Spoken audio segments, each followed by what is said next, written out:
upon their arrival was almost unspeakable. We thought all evil in some form or another. I'm not guilty. The dead won't bother you. It's the living you gotta worry about. If I couldn't keep them there with me whole, at least I felt that I could keep their skeletons. Hello and welcome to the Bad Taste Crime Podcast. I'm Rachel. I'm Vicky. How is everybody doing? Hello. Are we like Hello. super good? Super great. Super Love it. healthy? Everything that's happening is awesome. So good. Life is great. Yeah. Worldwide. Everything's great. I just feel like I love the summer, God. but the summer comes and my life is constantly in upheaval. Like I'm That's just like true. doing shit all You're the time. always doing shit though, Gemini ass. You're always doing activities. I am always doing something. Yeah. I always got something. See, I'm a Taurus. You can count on me to be in my living room. I mean, if I'm not doing something, I'm in my living room. Yeah, but then you're like doing hobbies and stuff. Yeah, but I think that's more like ADHD than like being a Gemini, because I want to watch the television, and actually what I'll do is right now I'm in a video game phase of things. So I'll be playing a game on my PlayStation, but then on my Ottoman I have the Switch with Hulu on it. Oh, clever. So I'm watching TV and playing. I do that all I'll the time. Be watching Bob's Burgers Yeah. and playing a video game on the TV. I have to do both. Yeah. There are certain things, like certain like podcasts that I listen to that if I try listening to it by itself, my hands are like confused because I'm not playing Sims at the same time. Like doing this podcast always makes me want to play The Sims because I listen to true crime and play Sims. Yeah. Gotta do two things at once. That. I'm also that person that always has to have something on, like some in sort the of background. noise. Me too. Frankly, partially that comes from living alone. Like I just like having, you know what I'm saying? Like I just like having noise on, so I kind of know what's going on in the house. But there's also that. Like I just am immediately turning something on when I come home. Me too. So, I can't have a thought enter my head. No. The thoughts are bad. I don't want to think about anything. No. Literally. I'm just like, it's also why I watch a lot of reality TV. So true. It's so fun to like watch people having problems, but they're that not are not real mine. problems. Yeah, or that. Yeah, that's the thing. Like all of this like Vanderpump Rules and shit. I'm like, so what? Like none of it's serious. So it's like fun to watch. Yeah. Some of it's serious. Well, yeah. There are occasionally very serious. You get it more in Housewives than in VPR, That's but true. this is not a Bravo podcast. It's fun to not yet. Not yet. We're getting there. Oh, God. All right. With that, we're going to... Oh, wait. If this is your first time listening, a special hello to you. Oh, my God. Hi. Let's head over to the newsroom. Come on. Fit to breathe, our food is unfit to eat. We sit watching our TVs while some local newscaster tells us that today we had 15 homicides and 63 violent crimes, as if that's the way it's supposed to be. We know things are bad, worse than bad. So this week, our news comes from California, where there is a dispute about a hot dog. Oh, no. Yeah. Oh, no. That ended in murder. What? Yeah. So 62-year-old Michael Royce was charged actually back in September of 2024 with 2 counts of murder with special circumstances in the death of 73-year-old Stephanie Maynard and her husband, 79-year-old Danny Maynard. Oh my God. So they were living at this place called Olive Dell Ranch. That's a residential RV park and nudist resort. Hello. Okay, Hello. what kind of hot dog were we fighting Hello. over? A hot dog, like a literal hot dog. They were reported missing. They later find the couple's remains in bags in a concrete bunker underneath Sparks' home. They're having some hearings about this right now, and one of the detectives testified saying that another inmate has come forward saying that while incarcerated, Sparks told him that he had admitted to this other inmate that he killed his neighbors, and that the final straw had to do with them offering him a hot dog.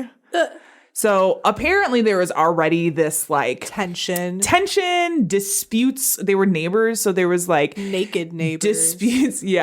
Disputes over some other things that had happened like months prior, and Right. it just like escalated. Neighborly things, I'm sure. Yeah. But the detective that testified said that Sparks felt like offering this hot dog was a jab at him, saying he felt like they offered this to him and he felt like he was only worth $1 hot dog. Like, What? yeah. Hey. And it set him off.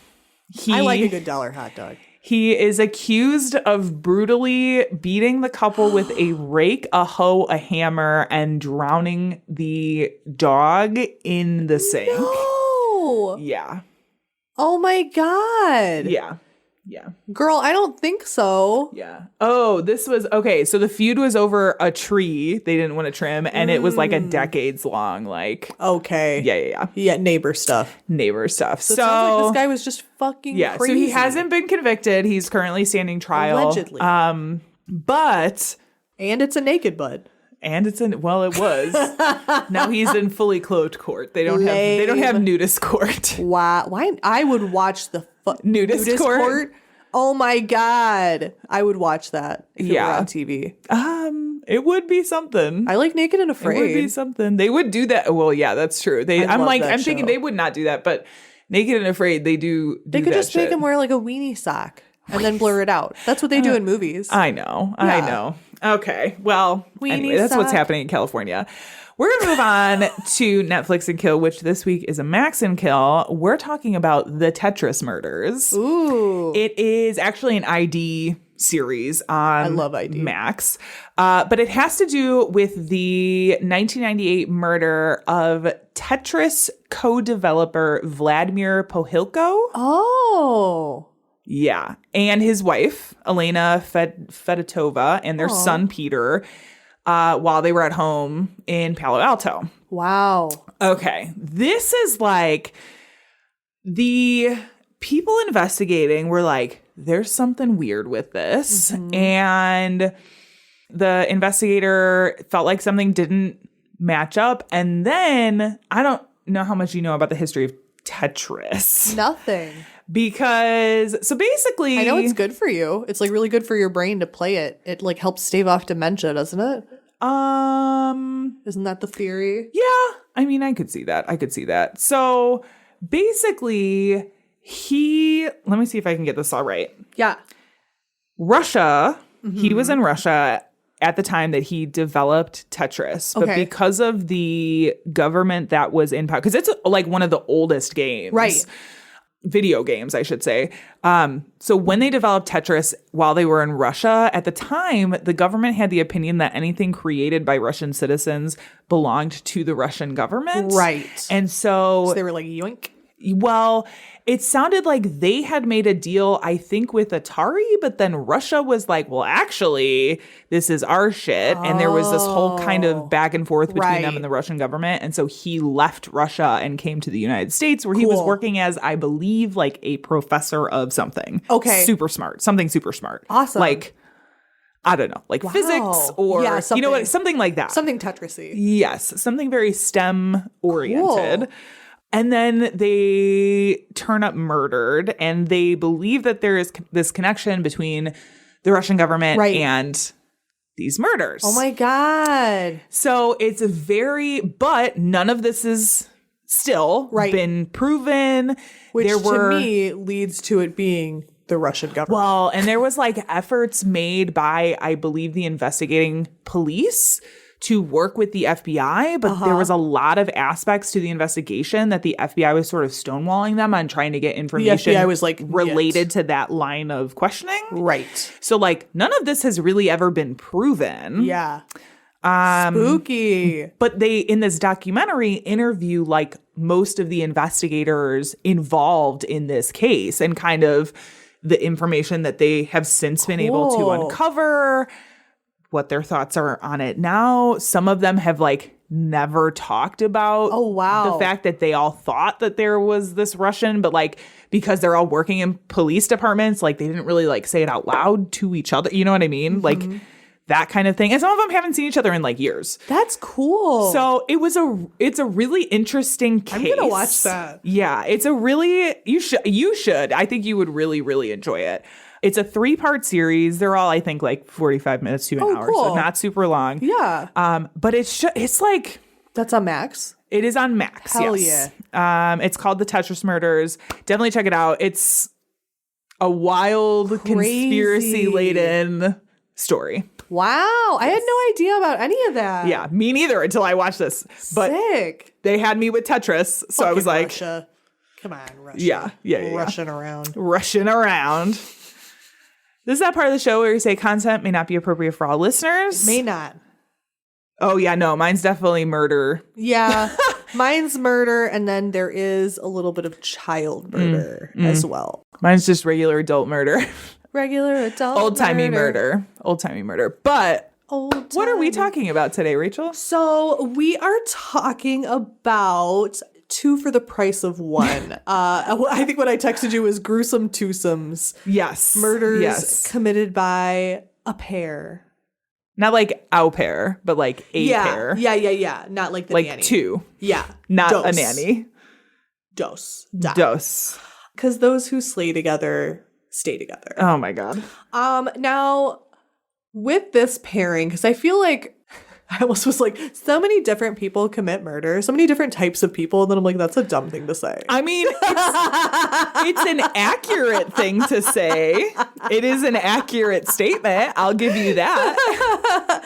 I'm always interested in duos, like what drove them together to do this. And I think it's extra interesting when there's like a family connection there. Okay. Because it's like, Do you mean like a husband and wife, brother, sister, exactly. cousins? Yes, exactly. Like that kind of thing? Okay. Yeah, because it's sort of like, I feel like, Aunt and uncle. yeah, sometimes like Or- friends come and go. Only people you can trust is your Sure, family. sure. Kind of like that. Is it? No, no, it's not. You have a sister. I do. Can you ever see the two of you like ever not committing crimes, but like going into like business together, like No. doing a business venture? Yeah, Absolutely I literally not. wrote no in parentheses. No, definitely not. I love my sister. We are very different people. Very different. We're very different people. Absolutely would never run a business with my sister. I can confidently say that. Understandable. And frankly, she would probably say the same I'm thing sure about she me. would. She absolutely probably would say the same thing that about me. business would be nuts. That's a Bravo Yeah, show yeah. that I would watch. Yep. I would absolutely watch that. God, I would never. Oh my God. I have a myriad of siblings, and I don't think so either. Yeah. I don't Yeah. think so either. I'm good. I'll just do it by myself. Honestly, I'll just work for other people. Right. That's fine. I Right. don't need to own a business. No, it sounds so annoying. It sounds like so much work. Yeah, and then you come home and you're still at work. That's Literally. a no for yeah, me. I'm good. I work I mean, till that is 4:30. kind of my life, actually. Well, yes. I live with Yes. my little bosses who shit their pants every day. That's true. That's true. I don't even have that. I come home, I leave the office at 4:30 and Yep. sometimes I just close my computer at 4:30 because I'm I already love home. that, as you should. And I turn on the TV. Well, change what I'm watching. As you should. Yes. Catherine Flanagan and Margaret Higgins, 2 Irish sisters. Okay. They obviously had a little bit of a more business-driven mindset where they're like, yeah, we're just going to do this together. Okay. We're just going to do stuff together. Okay. It's fine. Catherine Flanagan, they don't know the exact date of birth, but they think she was born in 1829. Okay. And Margaret was born in 1843. Oh, wow. Yeah, so there's a little bit of an age difference. Because I always feel like siblings, maybe this is just my assessment, but I always feel like siblings get along better the closer they are in age. And you know what's funny is I'm thinking of like a bunch of like different people I know, and I'm like, oh, they're close in age, they don't get along at all. Oh, are you?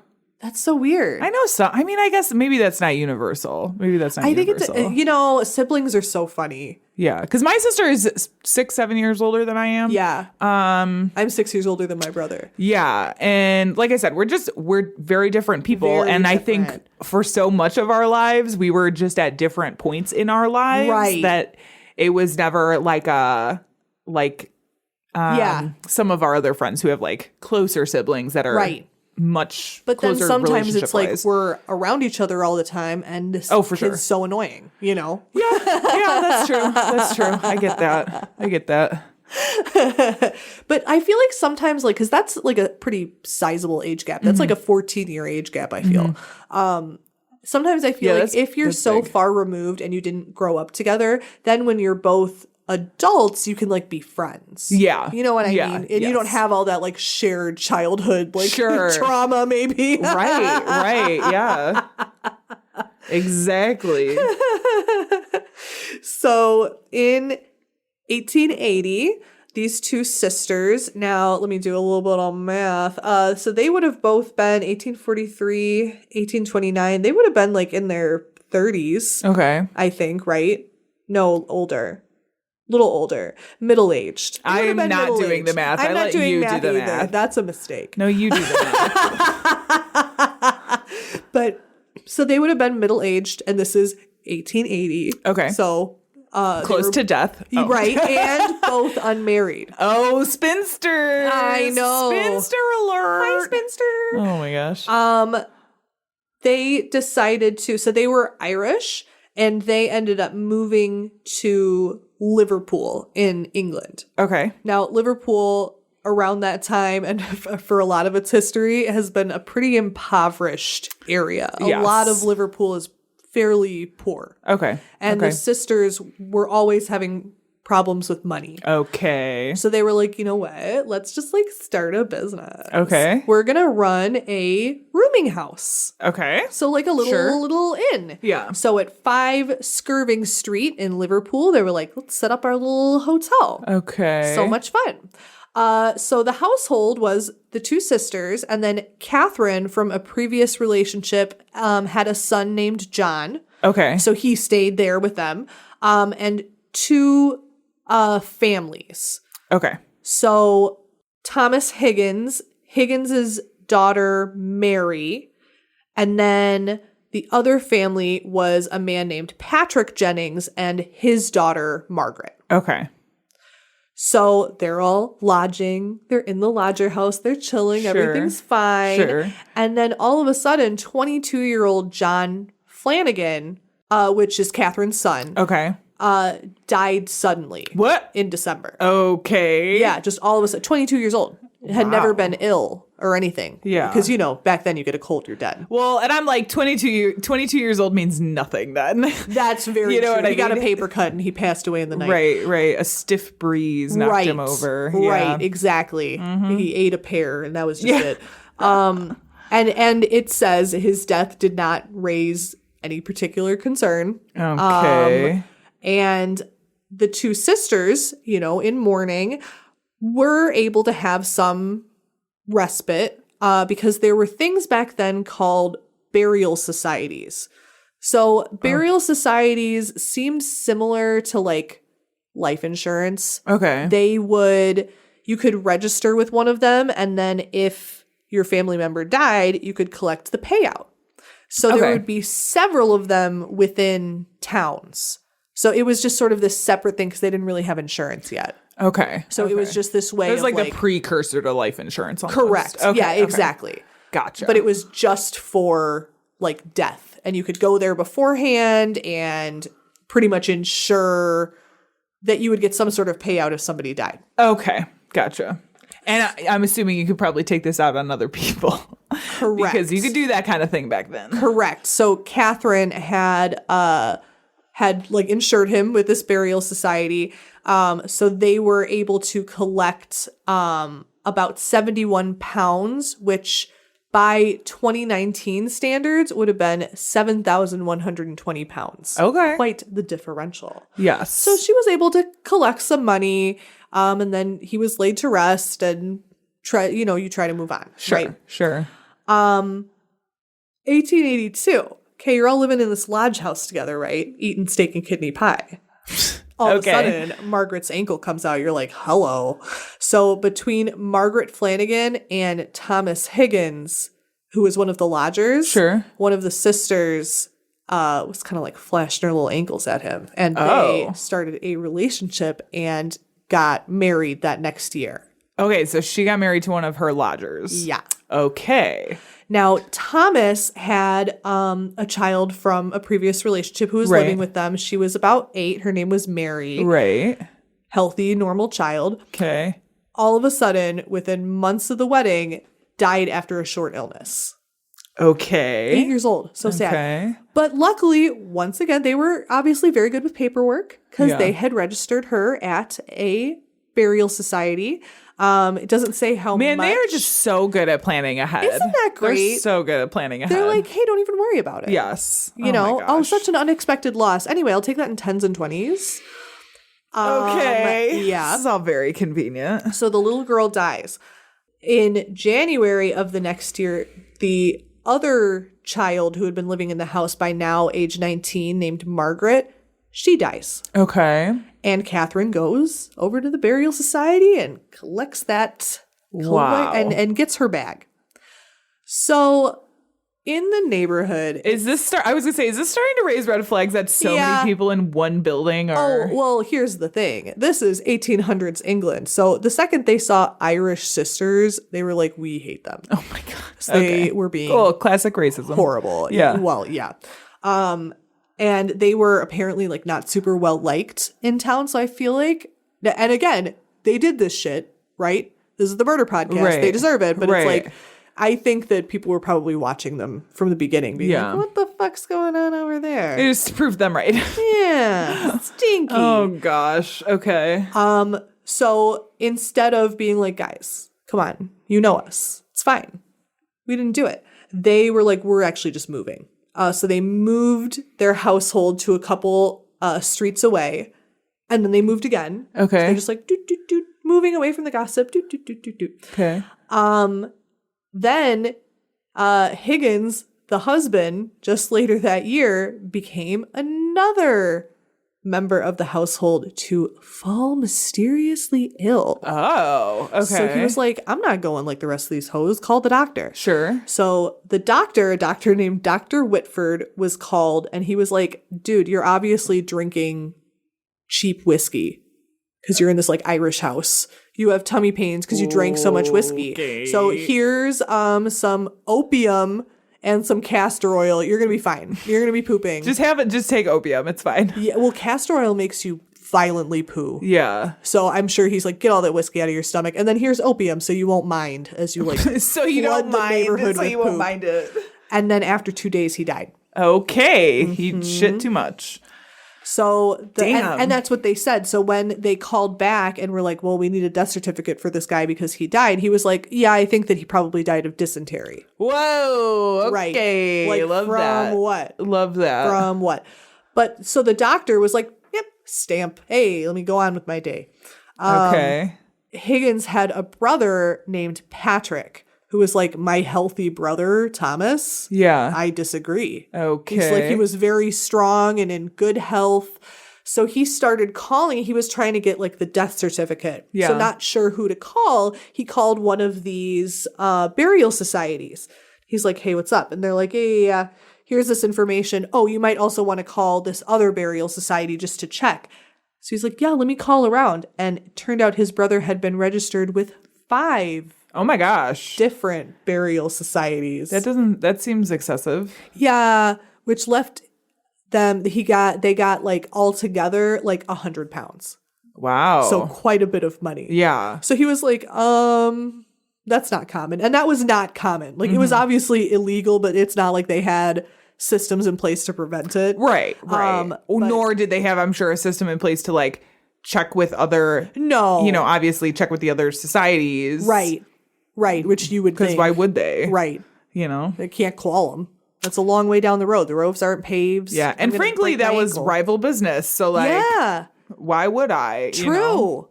Yeah. So yeah, and it was that was not a common thing. You would only do one. Crazy. So they had 5. So they were like doctor That's shopping. excessive. So he was like, okay, let's look at his body. Okay. Let's do a little examination. So the coroner, they have him at the house. They have the body.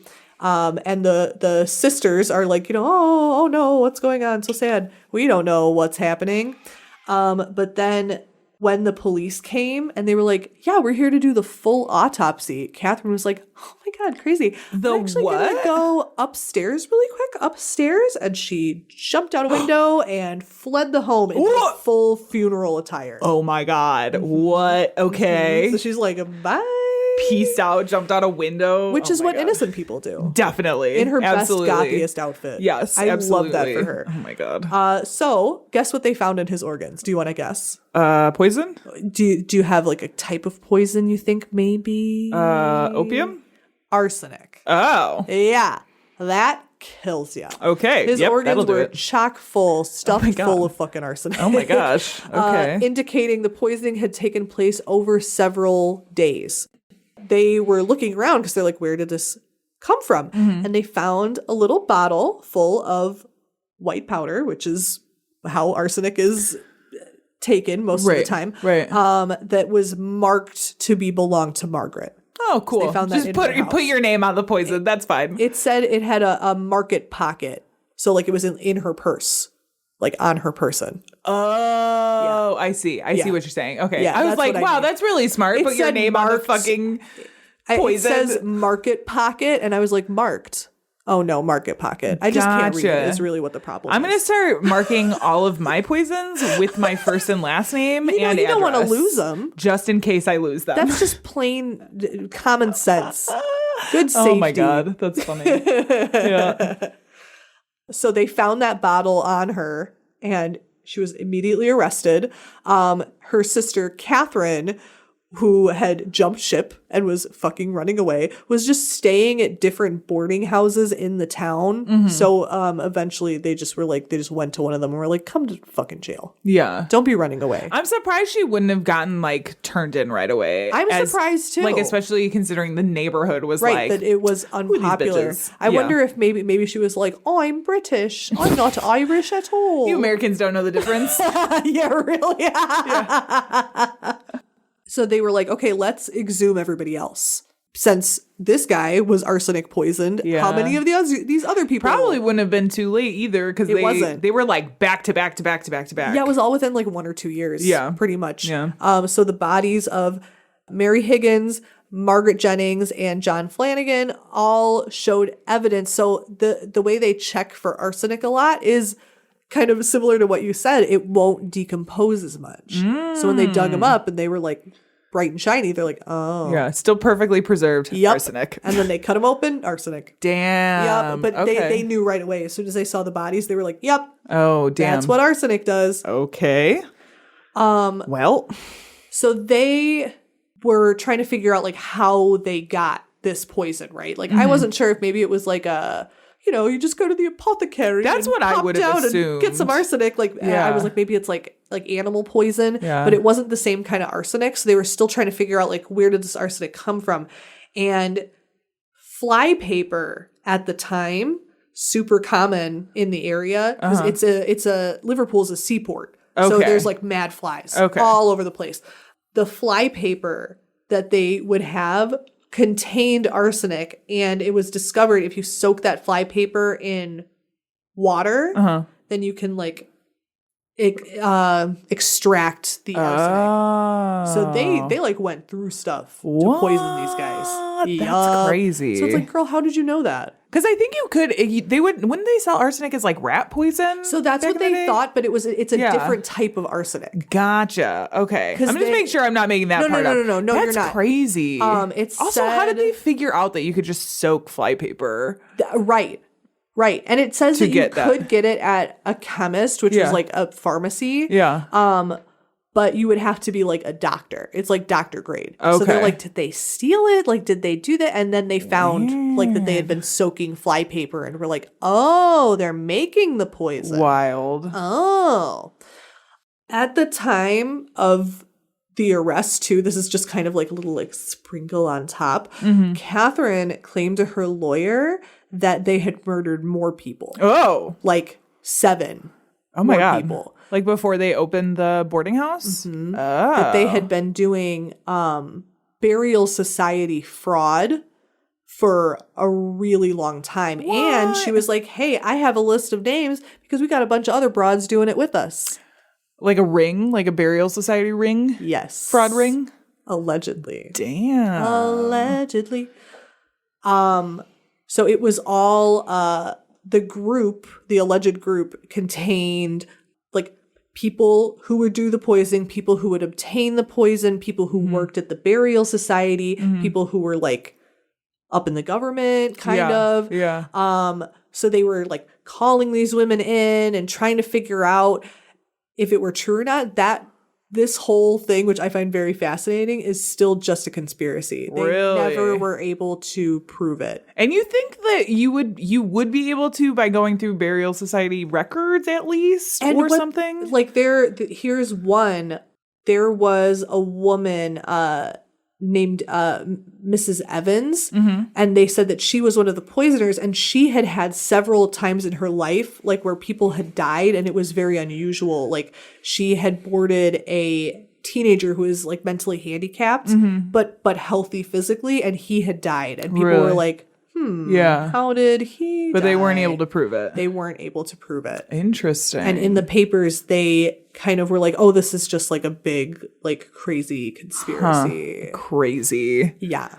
I mean, I could see it. So the trial like barely focuses on that. They really just focus on the 2 women. They're like, whatever, Sure. that's all, whatever. Well, fair. Yeah. If they can't prove it. But it's there's like a whole thing. I'll link in Yeah. the show notes. There's a documentary about the conspiracy that's really fascinating, but I Okay. will talk for 50 years. So Oh my I'll God. just let you Okay. guys watch the documentary, and people more good with words than me can tell you about it. More good.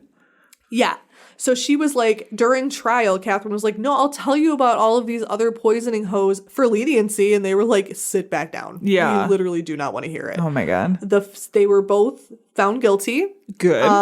Again, it's like 1800, so there wasn't Sure. as much like found guilty of which ones. They were just found generally guilty and Yeah. sentenced to be hanged, Okay. which they both were on the 3rd of March in 1884. Wow. Nearly 1,000 people came up to witness the deaths. Wow. Full house. Full for house, the sold public out. execution. Popcorn, What a wild all time. kinds of stuff. So this case, especially because of like all the conspiracy and spookiness surrounding it, has been featured on a lot of different things. You know that show Deadly Women? Yes. I love that. It's on ID. So, That's yeah, an ID. it's so dramatic. I love it Yeah. so much. Yeah. So it's been on that. And at the time, it was this huge, like, sensational murder trial in the 1800s. Yeah. So much so that the 2 sisters were, for over 100 years, immortalized at Madame Tussauds Wax Museum. They had little wax effigies of themselves. They weren't alive to see it, but Yeah. And they're not there now anymore? No. Like the wax figures? no. Damn. Yeah, not there Well, anymore. But, shit. Yep, those were the Black Widows of Liverpool. Wow. Yup. Wow.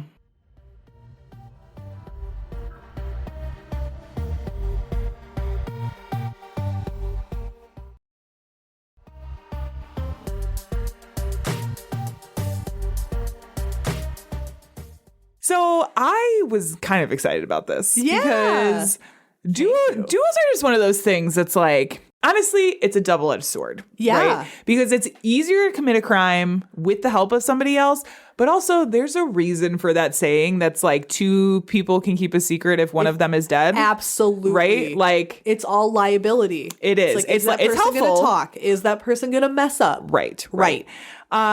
So and frankly, there's a lot to choose from. Absolutely. But for this story, one which I was not familiar with until I started researching for the Ooh. episode, we're going all the way back to the 19th century yet again. Oh my God. We both picked 1800s. In the U.S. at this point in time, we were seeing the end of Reconstruction. It was the rise of the Gilded Age. Oh, yeah. Oh, good show. We're marching quickly towards the Spanish-American War, and simultaneous. I didn't realize these things were happening at the same time, but there's like the Spanish-American War, and simultaneously, right in the middle of that is the Klondike Gold Rush. Like, yeah, also happening. It's kind of funny. The American West, like cowboy era, tends to just kind of like go into everything. Yeah. Like it's like all of these historical events are happening and there were also cowboys. Well, sometimes you don't It's like, realize that all of this stuff is overlapping. Right, all at the sometimes. same time. Yeah. Yes. So that was just in the US, but in Europe, they were seeing their own like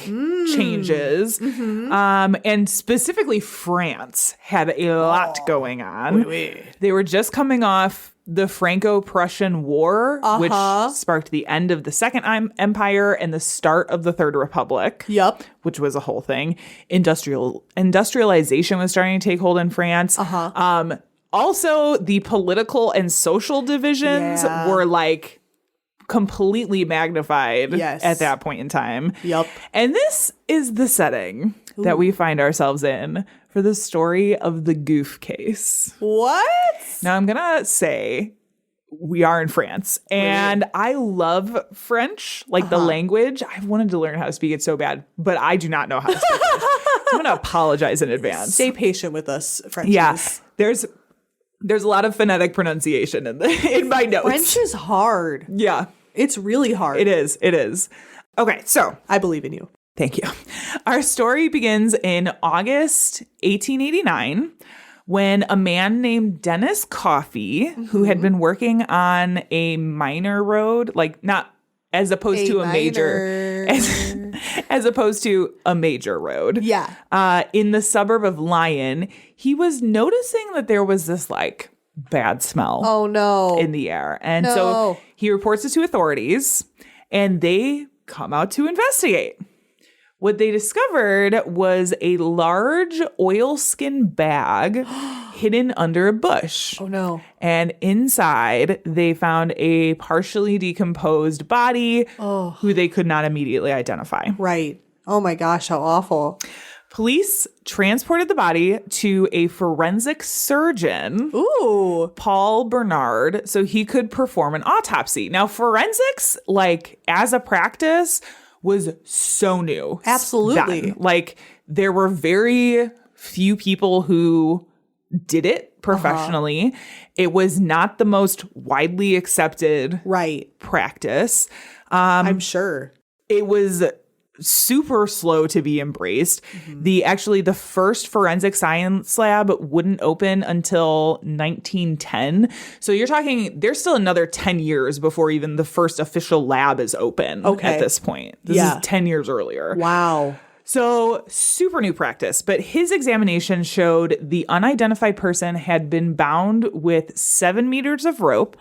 The head had been covered by a black oilskin cloth, and the person had been dead for approximately 3 to 5 weeks. Wow. Yeah. Which frankly, I'm going to say is basic information, right? But like even getting some sort of time. That's like amazing. Approximation. For that time period, I'm like so impressed. He was also able to tell that the cause of death was strangulation. Okay. Which is very important. Yeah. They do this first autopsy. They bury him, but they still don't really have any evidence. They're trying to figure out what's going on. Like 2 or 3 months later, a second forensic guy, Alexander Lacazang. Love it. Wait. Lacazang? Maybe Lacazang. I'm not sure. But he was like, let's exhume the body. And he does a second, more extensive autopsy. Wow. This was in November 1889. So he was able to take a hair sample, which back then was an incredibly new practice. Now is a very questionable practice unless it falls under very specific parameters. Right. He was able to take that hair sample and compare it to a missing persons case. He also, during his autopsy, found evidence of a prior back injury. And so he took these findings, compared them to missing persons reports, and they were able to determine that the deceased was Toussaint Augustin Goof. Wow. Yeah. I'm amazed they were able to do all that. Yeah, because like the missing person's description made reference to this back injury. Oh my God. Yeah. That's crazy. And they did like a hair sample comparison to the missing man. It was a match. Goof was a 49-year-old court bailiff and widower who had 2 daughters, but he was also described as like a womanizer. Okay. Yeah, which we'll talk about in a second. He's Well, he is French. right. Ooh la la. Right. So obviously he did not put himself in that oil sack. I was going to say. Oilskin sack. So how did he get there? Good question. Who knows? To answer that, we will have to go back a bit and meet a woman named Gabrielle Bompard. Ooh, Gabrielle. Bompard grew up in northern France. And honestly, like this poor girl had such a bad go of it Oh, no. in the beginning. She was... Her mother had died when she was young, and her father had this live-in mistress who was, dear. I get the impression, not really a fan of having a kid around. Right. So her father shipped her off to various like boarding schools, convents, but she would every time get kicked out for bad behavior. Oh, I love her. And at some point, Bompard's father was able to convince authorities to send her to a women's correctional institution where she stayed until she was 20. Oh my God. Thanks, Dad. Yeah, they're like, Dick. can you please take my unruly daughter into, it was very Wow. like Scared Straight program, but for real. Absolutely. You know what I mean? The hose could not handle her. No, they were, dude, no. So when she was released, she decided to head to Paris with just a little money and hopes and dreams. Of Gonna course. go to Grand Paris. Oui, oui. Oui, oui. But she ended up in the sort of like seedy part of town. Oh, dear. Where she met a man named Michael Heroux. Now, Heroux was in his 50s and married. Gabrielle. But he sort of has his own troubled past. Oh, God. He had spent some time in the army before deserting and hiding out in America. He just hung out in the U.S. for a little while. Like, boing. But then France, there was some point where France was like, we will grant amnesty to any deserting soldiers, I think. Oh, okay. And so he took that opportunity to then return to France. Like, hey. Yeah, he's like, me? Oui, oui. Oh, me? Oui. So Moi? he goes, moi? C'est moi? He goes back to France. And I think it was at that point that he got married, maybe. I'm not sure. But he was married. Heroux also has, during his time in France, he's got this business that is like going south, going horribly. And he was in need of money to solve his own potential fraud issues. Oh, great. Oh, he sounds like a real winner, Gabrielle. Yeah. It was like, if I don't pay this money into this account or whatever, like my fraud will be discovered type great. of thing. Yeah. Love it. Yeah. I bet everything goes great with him. You know, What? it takes a turn. It takes a turn. Shocker. So when Bompard met Heroux, the two hit it off. Of course. And she becomes his mistress. Gabrielle. Yeah. So this is from Victorian Paris, quote, in his 50s and no longer handsome, Heroux proudly displayed his youthful paramour in boulevard cafes. I'm sure he did. He was just like, Look at my hot new babe. going around town. He was in his 50s. She was in her 20s. Like, Girl. bright-eyed and bushy-tailed. Oh my God. Perry. I want to But save you. little did she know, Bompard was crucial to his plan to solve all of his money troubles. Ooh. His plan. This girl. Oh no. When I tell you. Oh my God. They took a very simple thing and made it the most fucking complicated. Oh God. Why? It's this plan. Oh This my God. plan. Okay. So his plan was to have Bompard use her feminine wiles. Of course. To lure a rich man to an apartment that they had rented where they would murder and rob him. Oh, great. Okay. Simple plan, right? Love. Very Good simple. band. Yeah. Yes. But I mean, it's not the most complicated. Like, No, it's not. okay. Well, it became so much more complicated Why? in its execution. First, the pair went to London, where they purchased a trunk large enough to hold a full-size human man. What? They then purchased the oilskin that they would fashion into like a body bag. Uh-huh.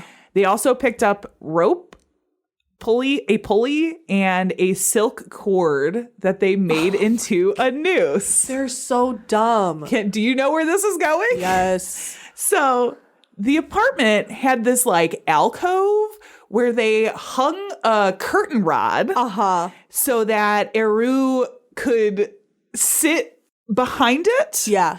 And then he installed the pulley on one of the cross beams in the apartment. He would sit, they wanted to lure the man in. And he's going to sit there like an invisible little cuck. Yeah, waiting for Bompard to put this noose around so he can then like yank it on the pulley and finish the job. Right. Did not have to be that complicated. No, it really didn't. Didn't. And frankly, when you're looking, you will see in some of the notes, they have like illustrations of the crime that they used in like court and stuff, right? Like it's like illustrations of like how it was done, and it is the wildest looking shit. Oh my God. Yeah. Yeah. They are dumb. I know. So already Bompard had a man showing interest in her. Okay. It was one Toussaint Augustine Gouff. Oh man. Like I said, he himself had a reputation for spending many a night in many a different bed. Okay. Convenience. Like, he's a whore. He was. He really was. I don't remember what the number was, but it was like, yo. French. Yeah, for 1800s France even, like, it was a lot. It was a lot of people. Well. So, when Bompard went to him and was like, do you want to come to my apartment for this romantic evening? He was like, absolutely. Say less. Say less. Let's go. So he goes to the apartment. Bompard was wearing a dressing gown that had this silk cord on it. And the idea was that she'd set him down in this specific chair and like seductively, playfully, like put this cord around this guy's neck. I don't know. I don't know. That's so stupid. But when it came time to execute the plan, Bompard kind of like froze. So Eru jumped out. He takes over. He pulls the rope that's attached to the pulley, but the pulley breaks under the weight. Oh. Falls off the ceiling. So he jumps out of behind the curtain. Hey, surprise. Surprise. It's me. It's me. Oh. So he jumps out and strangles him with his bare hands. Okay. Because they were like, they needed to finish the job now. Now they're in. Yeah. Right. So he jumps out, strangles him. Yep. Once he was dead, the couple put the body into the oilskin bag and then into the trunk, which stayed with Bompard overnight while Eru went to his Oh God, the poor thing. home to his wife. Oh. Yeah. I forgot about that. Yeah, he's married. So he goes home to his wife and is like, you sleep with the dead body in the trunk. Oh my God, this poor girl. Girl, you need a friend. The following day, they hired a driver to transport the trunk to Lyons, where they rented another car to take the trunk to a remote area. When there, they emptied the trunk. Oh. They like dumped the body out, pushed it down the steep embankment where it would later be found. Right. The trunk they took and they dispose of it further down the road to try to split up this stuff. Right. Eru and Bompard then fled to start their new life together. The two, posing as E.B. Vaynard, a wealthy businessman, and his daughter Bertha, landed in Canada, where they made their way south to San Francisco. Oh my, they are the dumbest people. All of these decisions are dumb. Well, and apparently the first aliases they took on was he made her cut off all of her hair so she would look like a little boy and would pose as his son. But then Stupid. I think it was like somebody had almost immediately noticed like, that she was a not a little woman. boy. And they're like, oh, well, we better go with the daughter. Why? Dude, I don't know. Like, you're going to be weird anyway because you're a weird old man. You're probably going to grab her tit and someone's going to be like, isn't that your daughter? And you're gonna be like, oh, did I say daughter? In France, this is fine. Yeah. Don't make it weird. Don't make it weird, You my guy. Americans. Yeah. So back in France, Goof's body is discovered. We talked about it at the top of the show. The weird smell is reported. The police come in and investigate. It gets taken in for examination. 2 days after they find Goof's body, the authorities found the trunk. Okay. After it had been reported by a passing snail trader. What? Very French. I was just trading my escargots. They get there, they pick up the trunk, and they're like, God damn, this thing smells like rotting corpse. Guess we know what this is for. It was just a little stinky cheese. And they also noticed that there was a tag in the trunk that told investigators that it had been transported to Lyons via rail. Dumb. So they go to the railway company. These people do not watch Dateline. Who? The people in the story. Oh, yeah, definitely not, because it had not been invented, let alone television. They go to the railway company and they confirm that the dates that it was transported coincided with Goof's disappearance. Oh. Further investigation into Goof's day-to-day contacts led them to Heroux and Bompard, and an Interpol notice was sent out like right away. After spending some time in the U.S., Bompard is like, I am fucking tired of this guy. Yeah. There were reports that she had like fallen in love with somebody else, leaves Heroux, and is like, well, I'm going to go back to France and turn myself in. I'm going to be the first one back. Okay, girl. Saying that she too had been a victim of Heroux. Well, I mean, kind of. Meanwhile, Heroux was catching word that the French authorities were catching up because she went back and is like, oh yeah, he's in the U.S. Like here's where he's at. Right. So he leaves the U.S. Good for her. Right. Well, Kinda. hold on. Okay. Save that judgment. Saved. He leaves the U.S. He goes down to Cuba, hoping to hide out for a little bit longer. Okay. But when he arrived, he was met in Havana by police and was immediately arrested and sent back to France. Love it. Both Heroux and Bompard were now in custody. Okay. But how could they possibly defend these charges? Any thoughts? What kind of defense we're going to get? Oh my God. I have one word for you. Tell me. Hypnosis. What?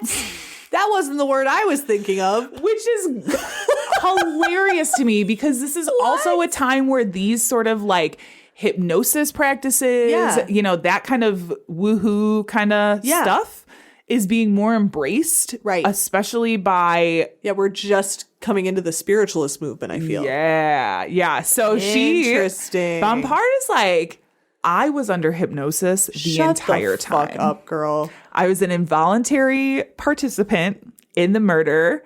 Heroux had hypnotized me into that's funny trying to murder this man and take his money. Yeah. I don't even know what I was doing. Apartment? What apartment? I don't even remember this. Yeah, she was like, I was hypnotized. Yeah.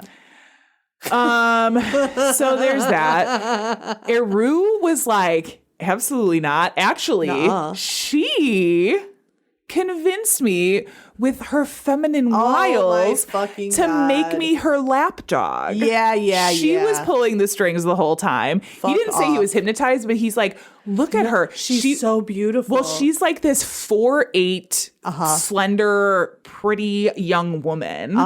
There was also, in one of the articles that I was reading, they talk about how this trial became such a sensation because the press was reporting on what she was wearing to court every day. She was getting like basically like sponsorships from fancy dressmakers. And it became this thing where like it became like the Met Gala. That's amazing. For the fucking press. Wow. Showing up in different outfits to the trial. That's crazy. Like insane. And so,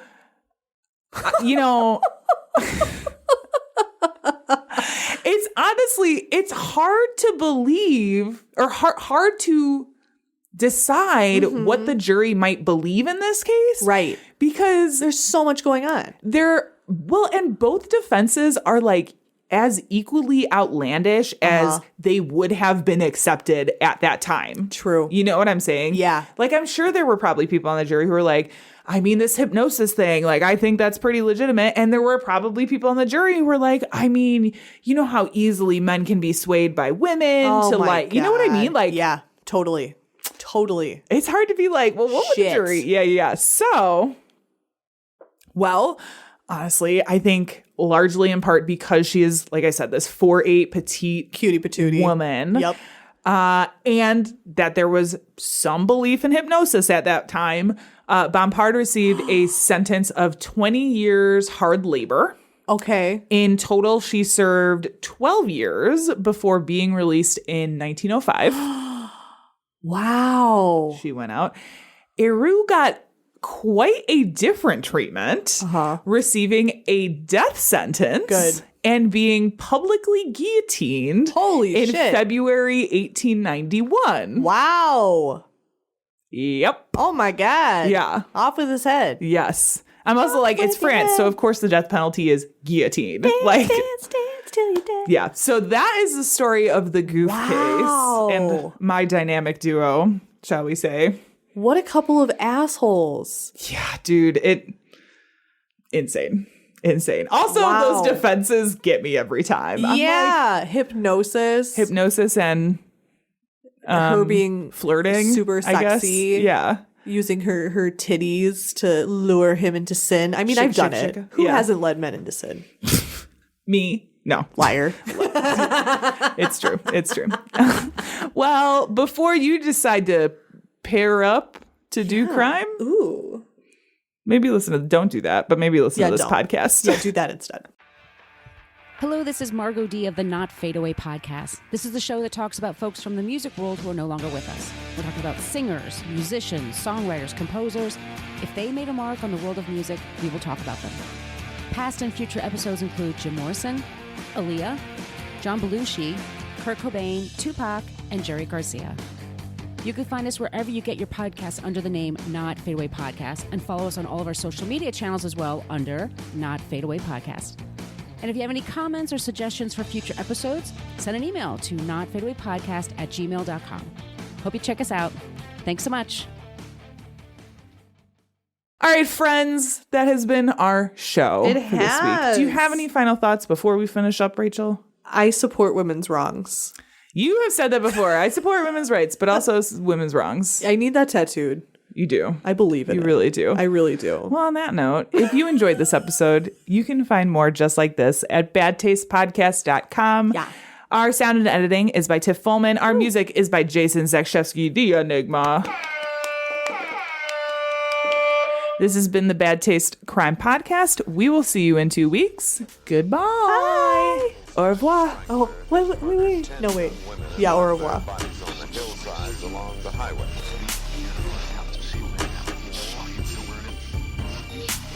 It was as if a wave of evil washed over this town. We are all evil in some form or another. Wow. Like, damn, sometimes I sound like Owen Wilson. Wow. Wow. I can't.